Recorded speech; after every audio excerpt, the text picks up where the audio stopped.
Boa tarde, Nando, Bolha aqui. Infelizmente hoje você não teve o resultado esperado, mas uma coisa que eu queria falar é que eu gostei muito do draft de hoje. Campeões como o Draven, que não tem aparecido muito.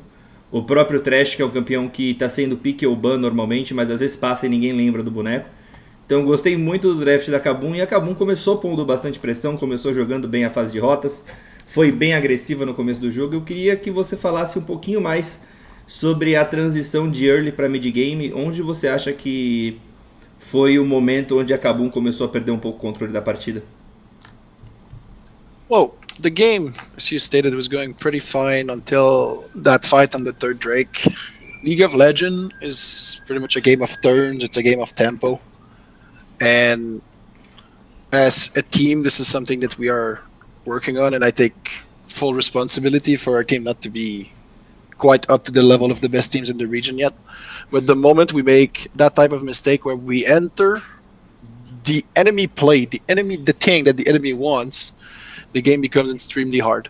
And we make that decision, not too sure yet why. We're going to listen to our communication. But this decision doesn't exist in pretty much any region, any other game. And that is why it's like I said, I take blame, because that means that there are pieces that I have failed so far to help us improve that we will hopefully keep working on this week. Got it. Thank you, Nedo.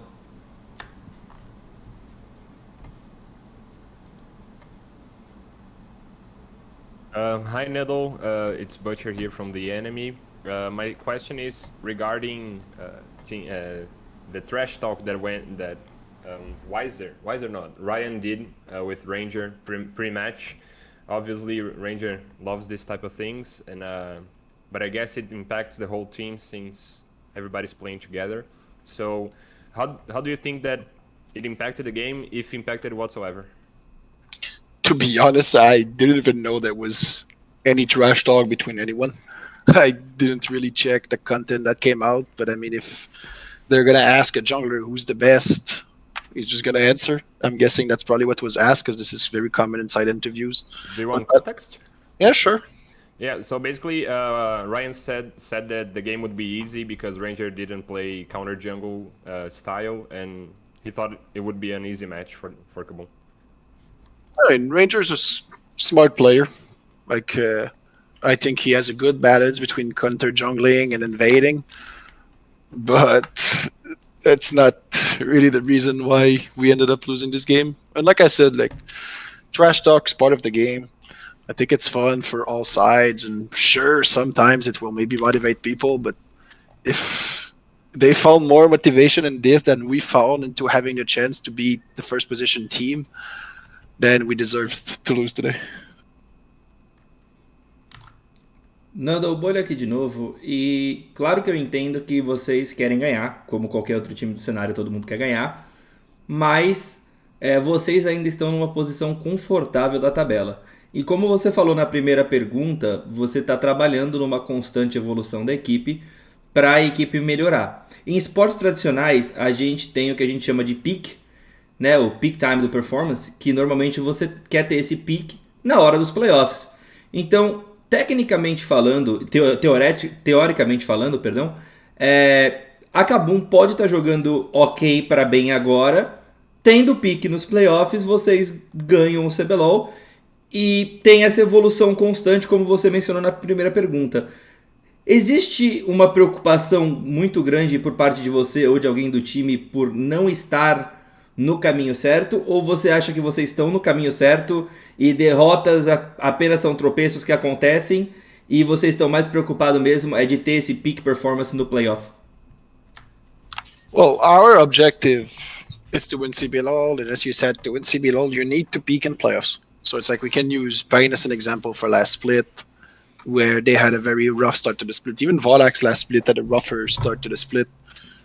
So it's like, of course, you need to win games to make playoff. We are not in a horrible position yet, but we are going to need to perform very well, because our next two games are going to be Volax and Pain. And I do believe we have the tools to beat them, because we've shown that we have the ability to make comebacks. We've shown that we have the ability to fight, to take gold leads inside games.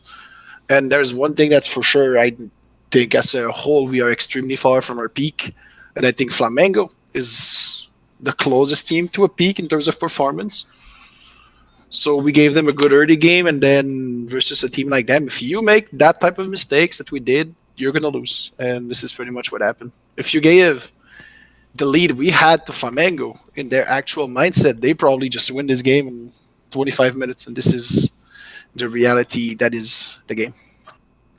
Só para completar, obrigado pela resposta. E só para completar, Nando, você acha que então vocês estão no caminho certo e vocês conseguiram evoluir no early game e agora é só não entregar mais a lead e aí você vai montando em cima disso para ter o pique no playoffs? Seria um jeito de trabalhar?